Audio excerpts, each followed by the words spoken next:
Aceh, suara dari hutan yang menyelamatkan Indonesia.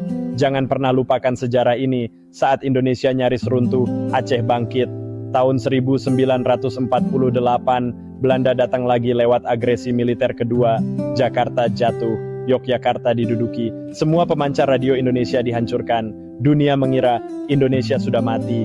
Tapi dari kedalaman hutan lebat Gayo, dari jantung bumi Aceh Tengah, muncul satu suara yang mengguncang dunia. Radio Rimba Raya, inilah napas terakhir Republik, inilah suara kemerdekaan. Radio ini milik TNI Divisi X yang dipimpin oleh Kolonel Hossein Joseph, dibeli dari Singapura, diselundupkan, dan disembunyikan di tengah hutan. Aceh tidak hanya menyediakan tempat, Aceh menyediakan nyawa, akal, dan keberanian. Radio ini mengudara dalam bahasa Inggris, Belanda, Arab, Urdu, dan Mandarin. Dari 23 Agustus hingga 2 November tahun 1949, dunia mendengar kabar dari hutan Aceh. Indonesia belum kalah, Republik masih hidup, Belanda kebakaran jenggot. Radio Hilversum di Belanda yang menyebar propaganda kekalahan Indonesia dibungkam oleh kebenaran dari Aceh. Dan karena suara dari Aceh itulah, konferensi meja bundar KMB diadakan di Den Haag. Di sanalah Belanda dipaksa mengakui Indonesia adalah bangsa yang merdeka dan berdaulat penuh. Tanpa Aceh, dunia tak akan tahu bahwa Republik masih ada. Tanpa Aceh, tidak akan ada diplomasi udara yang menyelamatkan nama Indonesia. Aceh adalah benteng terakhir. Aceh adalah penjaga nyawa Republik. Aceh bukan sekadar wilayah, tapi pondasi sejarah bangsa.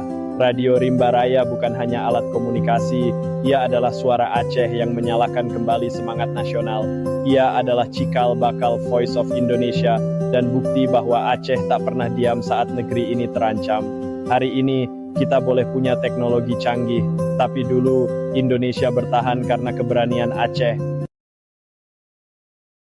Aceh, suara dari hutan yang menyelamatkan Indonesia. Jangan pernah lupakan sejarah ini. Saat Indonesia nyaris runtuh, Aceh bangkit. Tahun 1948, Belanda datang lagi lewat agresi militer kedua.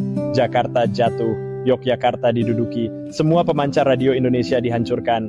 Dunia mengira Indonesia sudah mati. Tapi dari kedalaman hutan lebat Gayo, dari jantung bumi Aceh Tengah, muncul satu suara yang mengguncang dunia. Radio Rimba Raya, inilah napas terakhir Republik, inilah suara kemerdekaan. Radio ini milik TNI Divisi X yang dipimpin oleh Kolonel Hossein Joseph, dibeli dari Singapura, diselundupkan, dan disembunyikan di tengah hutan. Aceh tidak hanya menyediakan tempat, Aceh menyediakan nyawa, akal, dan keberanian. Radio ini mengudara dalam bahasa Inggris, Belanda, Arab, Urdu, dan Mandarin. Dari 23 Agustus hingga 2 November tahun